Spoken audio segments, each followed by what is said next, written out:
ನಿನ್ನೆ ರಣರಕ್ಕಸನಂತೆ ದಿಢೀರ್ ಎಂಟ್ರಿ ಕೊಟ್ಟು ನೂರಾರು ಮಂದಿಯನ್ನ ಬಲಿ ಪಡೆದಿದ್ದ ಮೇಘಸ್ಫೋಟದ ಆರ್ಭಟ ಇನ್ನೂ ಮುಂದುವರೆದಿದೆ.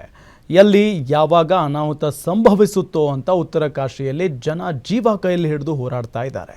ಮತ್ತೊಂದು ಕಡೆ ನಾಪತ್ತೆಯಾಗಿರೋ ಸೈನಿಕರು, ಪ್ರವಾಸಿಗರ ಶೋಧ ಕಾರ್ಯದಲ್ಲಿ ಸೇನಾ ಸಿಬ್ಬಂದಿ ಜೀವದ ಹಂಗು ತೊರೆದು ಕಾರ್ಯಾಚರಣೆಗಿಳಿದಿದ್ದಾರೆ.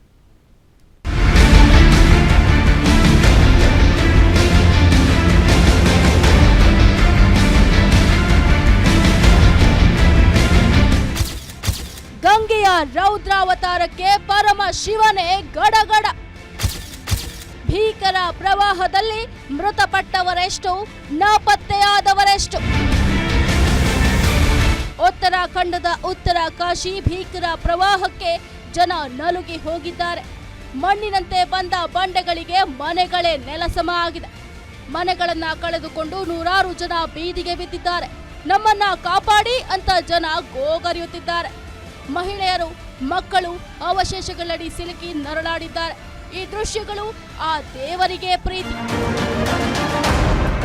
ಪ್ರಕೃತಿಯ ಮುನಿಸಿಗೆ ಧರಾಲಿ ಖೇರ್ ಗ್ರಾಮವೇ ಸರ್ವನಾಶವಾಗಿದೆ. ಪವಿತ್ರ ಧಾರ್ಮಿಕ ಕ್ಷೇತ್ರದಲ್ಲಿ ಮಹಾಶಿವನ ಬೃಹತ್ ವಿಗ್ರಹ ಮುಳುಗುವ ಹಂತದಲ್ಲಿದೆ. ಋಷಿಕೇಶದ ಬಳಿ ಗಂಗಾ ನದಿ ಅಪಾಯಕಾರಿ ಮಟ್ಟದಲ್ಲಿ ಹರಿತಿರುವ ಹಿನ್ನೆಲೆ ಪರಮಾರ್ಥ ನಿಕೇತನ ಆಶ್ರಮದ ಆರತಿ ಸ್ಥಳದಲ್ಲಿರುವ ಶಿವನ ವಿಗ್ರಹ ಮುಳುಗಡೆಯ ಭೀತಿಯಲ್ಲಿದೆ. ನದಿಯ ದಡದ ಬಳಿ ಜನರಿಗೆ ಪ್ರವೇಶವನ್ನ ನಿಷೇಧಿಸಲಾಗಿದೆ.